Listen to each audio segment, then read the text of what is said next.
Hello everyone, this is Teacher J, Excel in PSLE Maths, question number 94. Study the figure below, beside, alright? And what's the parameter of the figure? Quite simple, this question. We can shift this sign to the top of the figure as the dotted line shown here.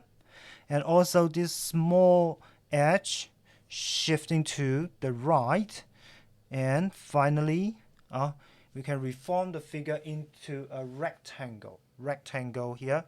And also the perimeter of the original figure is the same as the new form rectangle, so we can get perimeter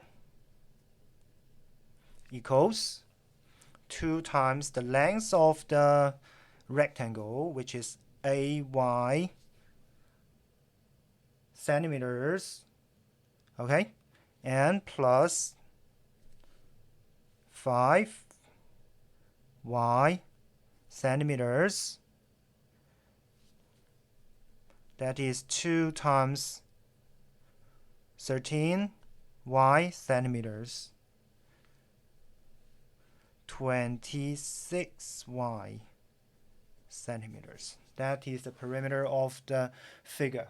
Alright, quite simple, this question. This is Teacher J. Thanks for watching. I'll see you guys next time. Bye bye.